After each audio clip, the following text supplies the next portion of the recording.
Adventures of Huckleberry Finn, Tom Sawyer's Comrade. Chapter 16. We slept most all day, and started out at night, a little ways behind a monstrous long raft that was as long going by as a procession. She had 4 long sweeps at each end, so we judged she carried as many as 30 men, likely. She had 5 big wigwams aboard, wide apart, and an open campfire in the middle, and a tall flagpole at each end. There was a power of style about her. It amounted to something being a raftsman on such a craft as that. We went drifting down into a big bend, and the night clouded up and got hot. The river was very wide, and was walled with solid timber on both sides. You couldn't see a break in it hardly ever, or a light. We talked about Cairo, and wondered whether we would know it when we got to it.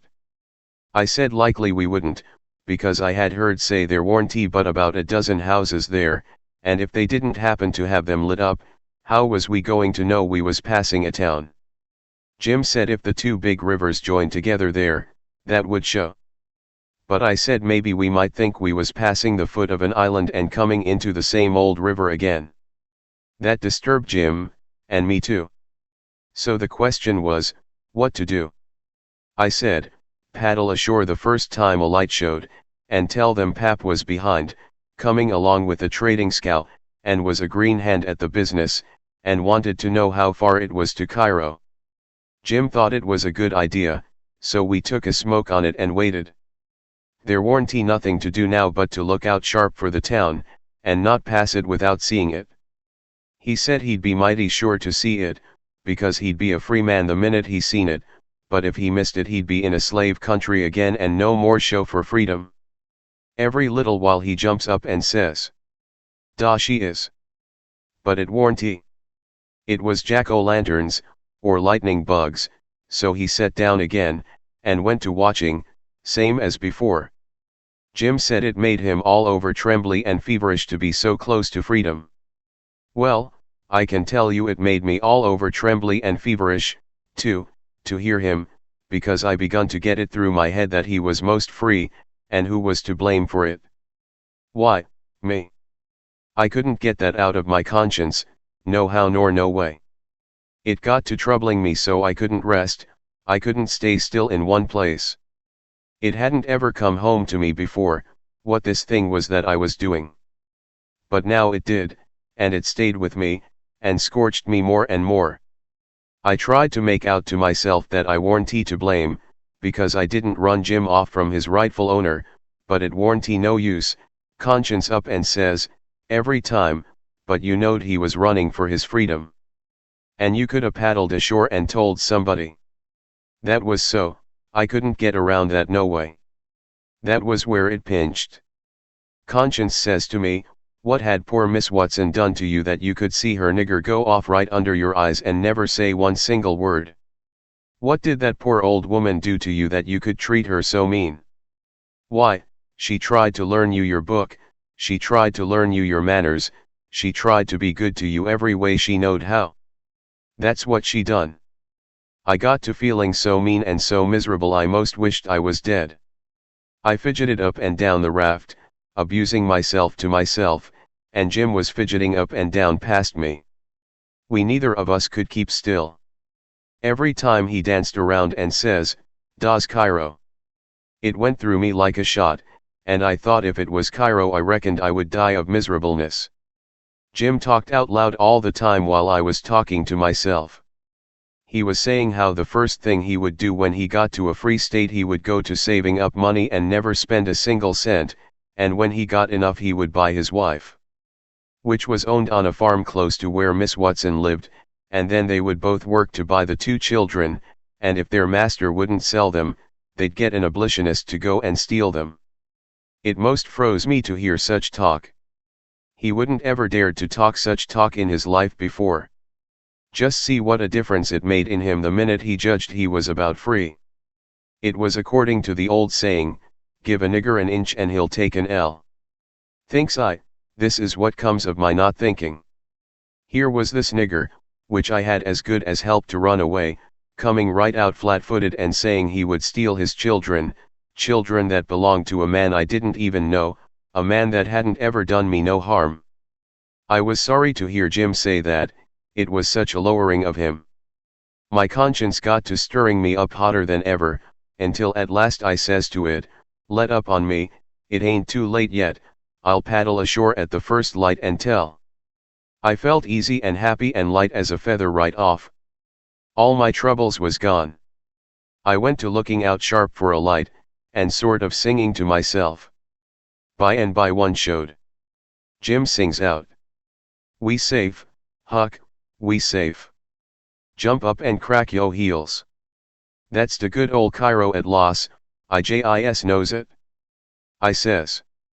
I'll take the canoe and go and see, Jim. It might be, you know.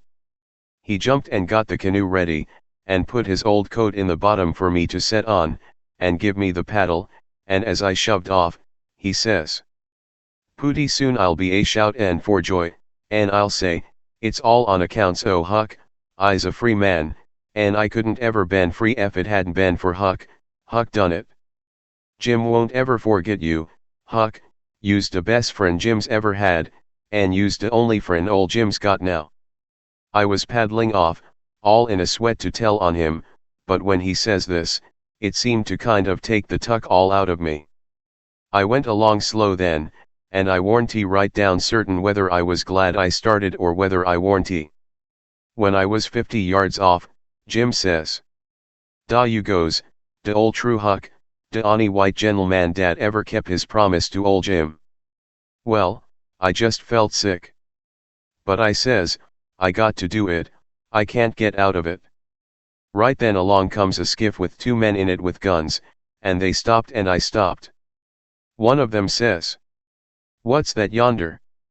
A piece of a raft, I says. Do you belong on it? Yes, sir. Any men on it? Only one, sir. Well, there's 5 niggers run off tonight up yonder, above the head of the bend. Is your man white or black? I didn't answer up prompt. I tried to, but the words wouldn't come. I tried for a second or two to brace up and out with it, but I warn't man enough, hadn't the spunk of a rabbit. I see I was weakening, so I just give up trying, and up and says. He's white. I reckon we'll go and see for ourselves. I wish you would, says I, because it's pap that's there, and maybe you'd help me tow the raft ashore where the light is. He's sick, and so is Mam and Mary Ann. Oh, the devil. We're in a hurry, boy. But I suppose we've got to. Come, buckle to your paddle, and let's get along. I buckled to my paddle and they laid to their oars. When we had made a stroke or two, I says. Pap'll be mighty much obliged to you, I can tell you. Everybody goes away when I want them to help me tow the raft ashore, and I can't do it by myself. Well, that's infernal mean. Odd, too. Say, boy, what's the matter with your father? It's well, it ain't anything much. They stopped pulling. It warn't but a mighty little ways to the raft now. One says. Boy, that's a lie. What is the matter with your pap? Answer up square now, and it'll be the better for you.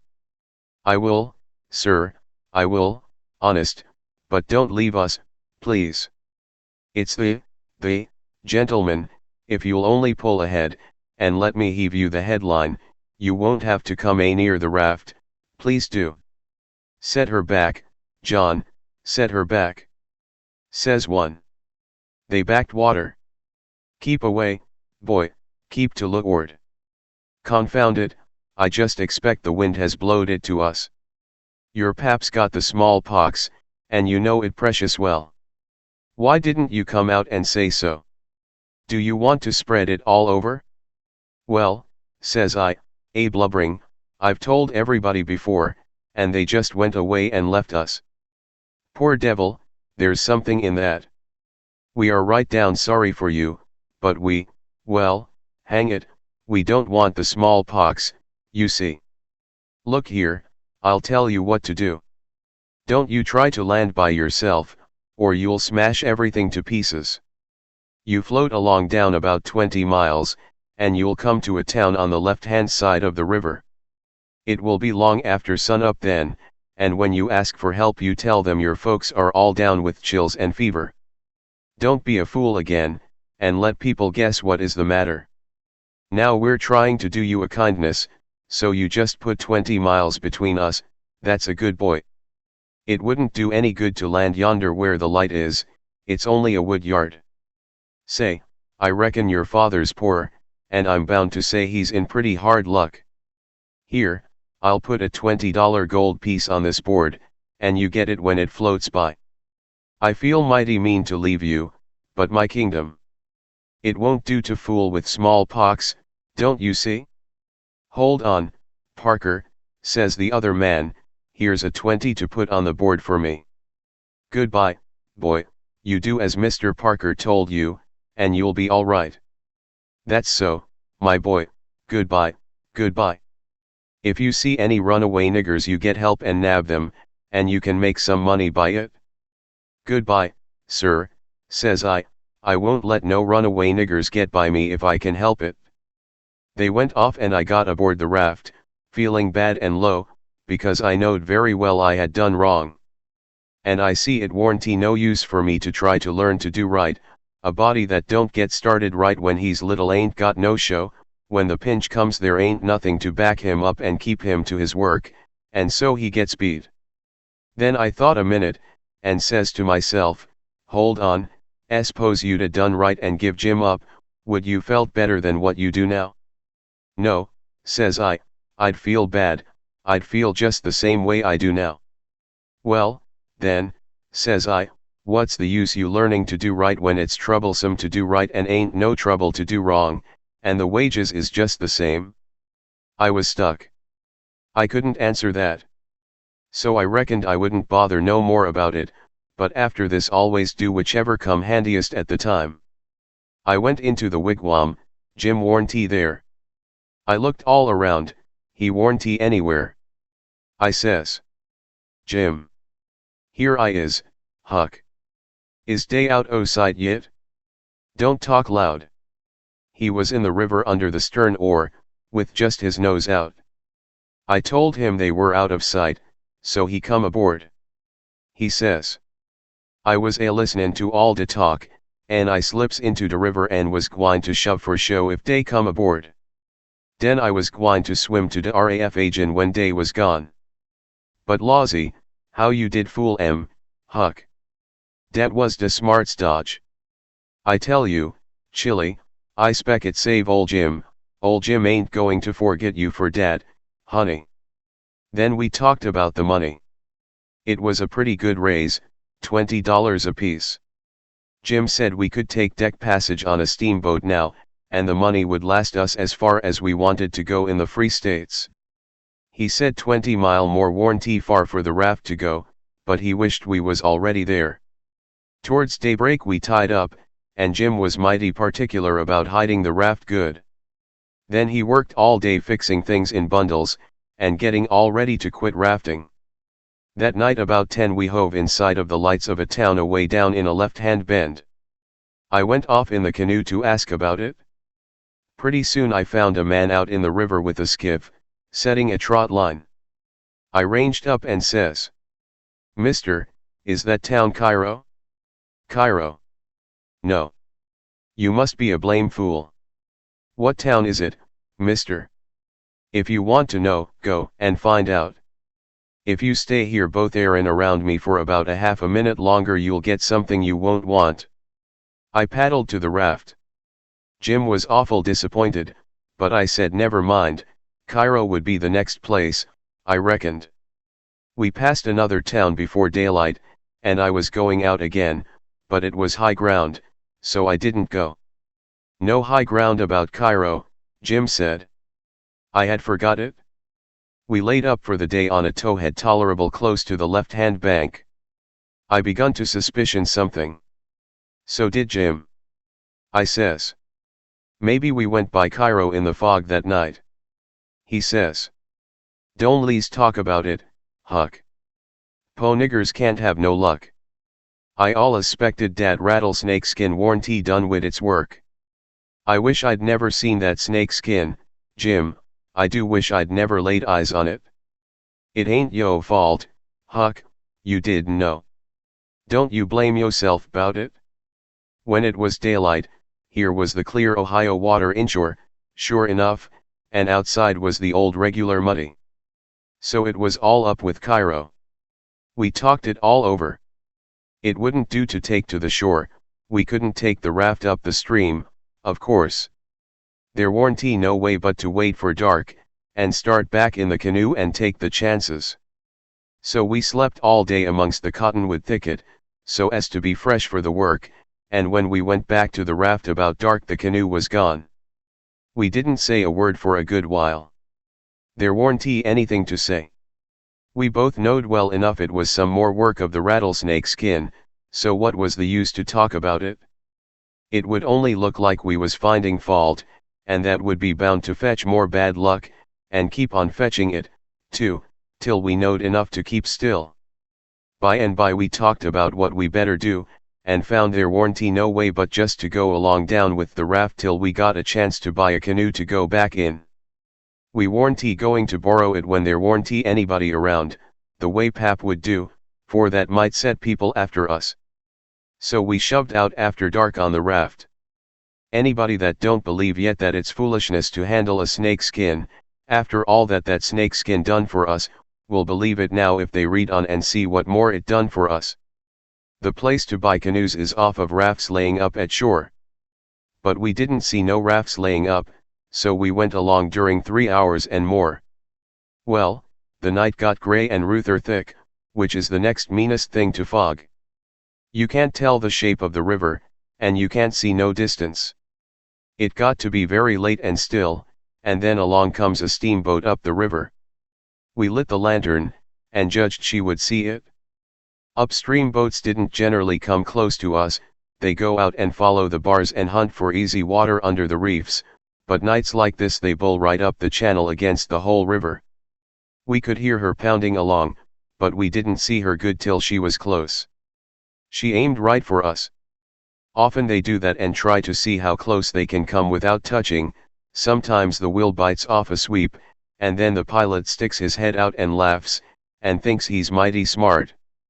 Well, here she comes, and we said she was going to try and shave us, but she didn't seem to be shearing off a bit. She was a big one, and she was coming in a hurry, too, looking like a black cloud with rows of glowworms around it, but all of a sudden she bulged out, big and scary, with a long row of wide-open furnace doors shining like red-hot teeth. And her monstrous bows and guards hanging right over us. There was a yell at us, and a jingling of bells to stop the engines, a powwow of cussing, and whistling of steam, and as Jim went overboard on one side and I on the other, she come smashing straight through the raft. I dived, and I aimed to find the bottom, too, for a 30-foot wheel had got to go over me, and I wanted it to have plenty of room. I could always stay under water a minute, this time I reckon I stayed under a minute and a half. Then I bounced for the top in a hurry, for I was nearly busting. I popped out to my armpits and blowed the water out of my nose, and puffed a bit. Of course there was a booming current, and of course that boat started her engines again 10 seconds after she stopped them, for they never cared much for raftsmen, so now she was churning along up the river. Out of sight in the thick weather, though I could hear her. I sung out for Jim about a dozen times, but I didn't get any answer, so I grabbed a plank that touched me while I was treading water, and struck out for shore, shoving it ahead of me. But I made out to see that the drift of the current was towards the left-hand shore, which meant that I was in a crossing, so I changed off and went that way. It was one of these long, slanting, 2-mile crossings, so I was a good long time in getting over. I made a safe landing, and clumb up the bank. I couldn't see but a little ways, but I went poking along over rough ground for a 1/4 of a mile or more, and then I run across a big old-fashioned double log house before I noticed it. I was going to rush by and get away, but a lot of dogs jumped out and went to howling and barking at me, and I knowed better than to move another peg.